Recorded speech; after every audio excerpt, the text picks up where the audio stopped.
5 Mysteries from Delaware. 1.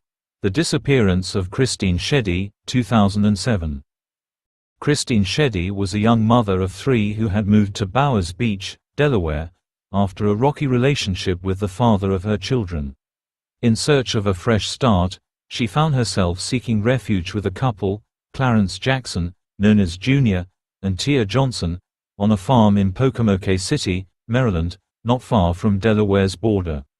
The farm had a reputation for drug use and criminal activity, but Sheddy, feeling desperate and isolated, believed she could rely on her new friends. On November 12, 2007, Christine was last seen alive.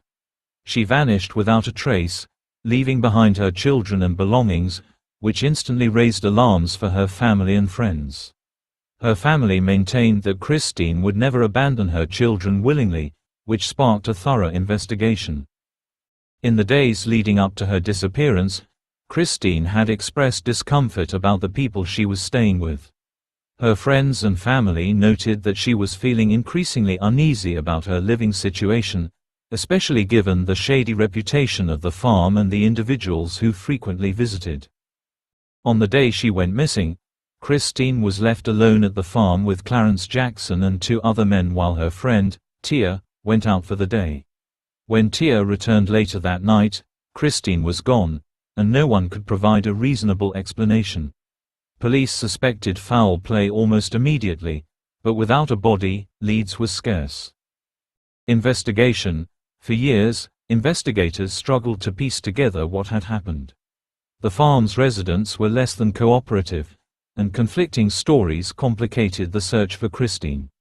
Meanwhile, her family continued to push for answers, conducting their own search efforts, including distributing flyers and setting up a website to keep Christine's case in the public eye. In 2009, after a lengthy investigation and continued pressure from Christine's family, law enforcement finally got a break in the case. Jr. Jackson confessed that Christine had been murdered and that he and several others had disposed of her body. Jackson revealed that Christine's body had been buried on a property in Snow Hill, Maryland.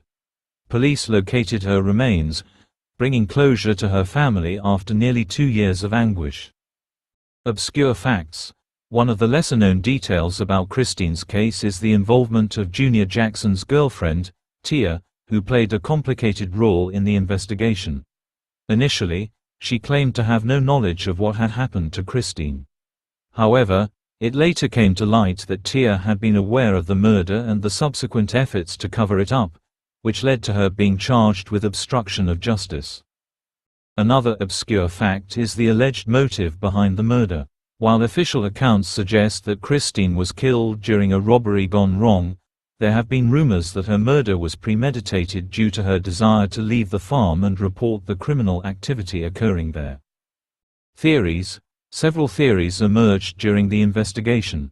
The leading theory, based on Jackson's confession, is that Christine was killed during a botched robbery attempt by the men staying at the farm.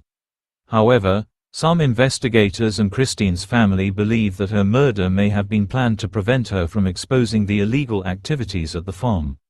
There were whispers of drug deals and dangerous connections, which could have made Christine a liability. 2. The murder of Jane Alexander, 1995.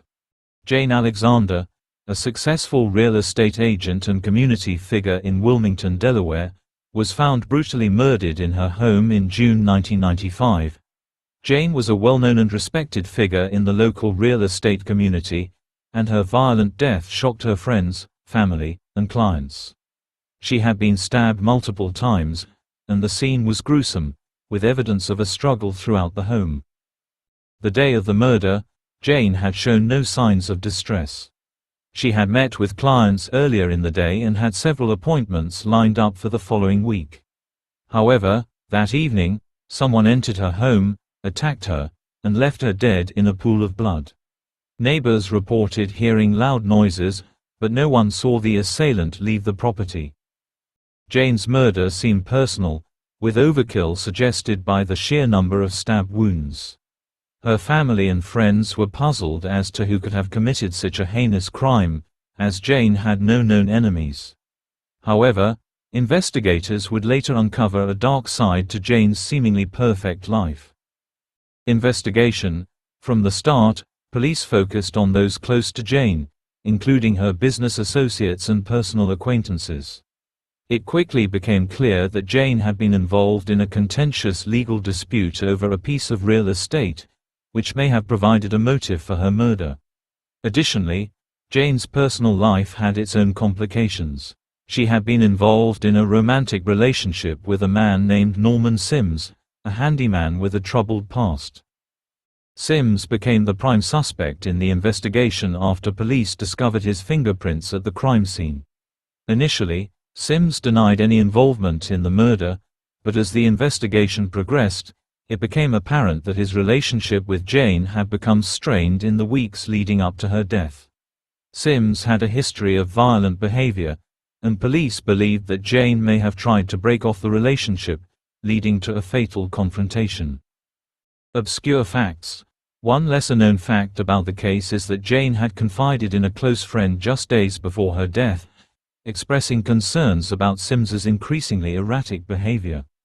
Jane had told her friend that she was considering filing a restraining order against him, but she never had the chance to follow through. Another obscure detail is that Sims, during his confession, claimed that he had not intended to kill Jane but had acted in a fit of rage after a heated argument. However, the brutality of the attack suggested otherwise, leading some to believe that the murder may have been premeditated. Theories. While the official theory is that Sims murdered Jane in a fit of jealousy and anger, some have speculated that there may have been other factors at play. Jane's real estate dealings had been fraught with tension, and some believe that her murder could have been connected to her business rather than her personal life. However, no evidence has emerged to support this theory, and Sims remains the only person ever charged in connection with her death. 3. The murder of Dorothy Donovan, 1991. Dorothy Donovan, a 70-year-old grandmother, was brutally murdered in her rural Greenwood, Delaware, home on the night of June 22, 1991. Dorothy lived a quiet, peaceful life and was known for her kindness and involvement in her local church. Her violent death came as a shock to her tight-knit community. That night, Dorothy's son, Charles Holden, was driving home from work when he encountered a hitchhiker. According to Charles, the man asked for a ride and claimed to need directions. Feeling uneasy, Charles refused the man's request. Upon arriving home, Charles noticed that something was off. When he entered the house, he found his mother's lifeless body. Dorothy had been stabbed multiple times, and the scene was one of unimaginable violence. Charles immediately reported the crime, but his story about the hitchhiker made police suspicious. Could the hitchhiker have followed Charles home and killed Dorothy? Or was there something more sinister at play? Investigation. The investigation into Dorothy's murder was complicated by the lack of physical evidence. Charles's story about the hitchhiker was difficult to corroborate, and many believed that he might have been involved in his mother's death. However, Charles had no clear motive, and investigators eventually ruled him out as a suspect. The hitchhiker, on the other hand, became the focus of the investigation. Despite an extensive search, police were unable to locate the man or find any clues about his identity. The case eventually went cold, with no new leads emerging over the years. Obscure facts. One little-known detail about the case is that Dorothy had received several anonymous phone calls in the weeks leading up to her death. The calls were often silent, with the caller hanging up as soon as Dorothy answered. While police investigated this lead, they were unable to trace the calls or link them to any suspects. Another obscure fact is that a neighbor reported seeing a suspicious man in the area on the night of the murder. The description of the man matched Charles's account of the hitchhiker, but the lead never panned out. Theories. There are two main theories regarding Dorothy's murder. The first is that the hitchhiker was responsible and had followed Charles home, intending to rob the house, but killing Dorothy when she interrupted him. The second theory is that Dorothy's murder was planned by someone close to her, possibly someone who knew her well enough to know she lived alone. The case remains unsolved, with many questions still lingering about who was truly responsible for Dorothy Donovan's brutal death. 4. The Disappearance of Jeffrey Cross, 2002. Background: Jeffrey Cross, a 10-year-old boy from Smyrna, Delaware, went missing while riding his bike around his neighborhood in the summer of 2002. Jeffrey was described as a bright, happy child who loved playing with his friends and exploring the outdoors. On May 15, he told his parents he was going for a bike ride, a routine activity for him. However, this time, he never returned. Events: Jeffrey's parents grew concerned when he didn't come home by dusk and immediately began searching the neighborhood.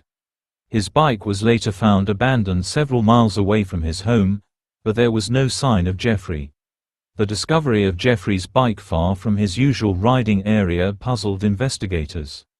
A witness reported seeing a suspicious vehicle, a dark sedan, near the area where the bike was found, sparking fears that Jeffrey may have been abducted. Despite an intensive search involving hundreds of volunteers, search dogs, and aerial support, no further clues surfaced. As days turned into weeks, investigators expanded their focus, looking at potential suspects in the community. They interviewed people in Jeffrey's life, from neighbors to teachers, but no one could provide any solid leads. The police believed that Jeffrey was likely taken by someone he knew or by a stranger who had been observing the area for some time. Investigation: Despite exhaustive efforts, including the involvement of the FBI, the case went cold. A few months after Jeffrey's disappearance, police received tips about a man in a neighboring town who had a history of inappropriate behavior with children. However, there wasn't enough evidence to connect him to Jeffrey's case. Years later, the case was briefly reopened after another missing child case in Pennsylvania bore similarities to Jeffrey's. A suspect in that case had traveled through Delaware, but once again, investigators were left without concrete evidence tying him to Jeffrey's disappearance. Obscure facts: One lesser-known detail about Jeffrey's case is that, shortly before his disappearance, he had confided in his parents about seeing a strange man in the neighborhood. He reportedly mentioned feeling uneasy about the man, but his parents thought little of it at the time. This detail, which only came to light after Jeffrey vanished, led some to speculate that Jeffrey might have been targeted by someone who had been watching him for a while. Another obscure fact involves a phone call that Jeffrey's mother received a few weeks after his disappearance. The caller hung up without saying a word, but police could not trace the call. Some believe it could have been from Jeffrey's abductor, though this remains speculative. Theories: Several theories have emerged over the years. The most prominent theory is that Jeffrey was abducted by a stranger, possibly the person seen driving the dark sedan. Given the nature of his disappearance, some investigators believe it was a crime of opportunity, with the abductor seizing the moment when Jeffrey was alone. Another theory is that someone in the community may have been involved. There were reports of a suspicious man being seen in the area around the time of Jeffrey's disappearance, leading to speculation that he may have been a local predator who had been watching Jeffrey for some time. Despite these theories, the case remains unsolved, leaving Jeffrey's family and the community haunted by unanswered questions. 5. The murder of Earl Brooks, 1979. Earl Brooks, a prominent businessman in Dover, Delaware, was found dead in his office on September 21, 1979. Brooks, who owned a successful construction company, was shot multiple times in what appeared to be a targeted attack. His murder shocked the local business community, as Brooks was known to be a well-respected and upstanding citizen. On the day of his murder, Brooks had been working late at his office. His secretary, who usually left earlier in the evening, returned to the office later that night to retrieve some paperwork. Upon entering, she found Brooks lying on the floor in a pool of blood. His office had been ransacked, but nothing of significant value was taken, leading police to believe that robbery was not the primary motive. Investigation: At first, investigators focused on Brooks's business dealings. His construction company had been involved in several high-profile projects, and there were rumors of disputes with contractors and competitors. Some believed that his murder might have been linked to a business rival seeking revenge. As the investigation continued, police began to suspect that Brooks may have been killed by someone he knew personally. The lack of forced entry suggested that Brooks had likely let his killer into the office, indicating a level of trust. However, despite these leads, the case quickly grew cold, with no concrete evidence pointing to a specific suspect. Obscure facts. A little-known detail about Brooks's murder is that he had received several threatening letters in the months leading up to his death. The letters, which were never made public, contained vague warnings about Brooks's business practices. While police investigated the origin of the letters, they were unable to trace them back to anyone connected to the crime. Another obscure fact is that Brooks had recently been involved in a legal dispute with a former employee who had accused him of unethical business practices. Some speculated that this employee might have been involved in the murder, but there was never enough evidence to pursue this theory further. Theories. There are several competing theories about who might have killed Earl Brooks. The leading theory is that his murder was related to his business dealings, possibly involving a disgruntled contractor or rival. Brooks had been involved in several contentious negotiations in the months leading up to his death, and some believe that his killer might have been someone who felt wronged by him. Another theory is that Brooks's murder was personal, possibly involving someone from his private life. While Brooks was generally seen as a respectable figure, there were rumors of personal conflicts that may have escalated to violence. Despite these theories, Earl Brooks's murder remains unsolved, leaving his family and the community searching for answers more than 4 decades later. Conclusion. Delaware may be one of the smallest states in the U.S., but these mysteries show that even in tight-knit communities, dark secrets and unexplained events can linger for years. From the disappearance of Jeffrey Cross to the brutal murders of Jane Alexander and Earl Brooks, these cases have left families and investigators grappling with more questions than answers. Thank you for watching. If you found these stories compelling, be sure to like the video, subscribe to the channel, and click the notification bell for updates on future episodes. We have more stories of unsolved crimes and eerie mysteries waiting to be told.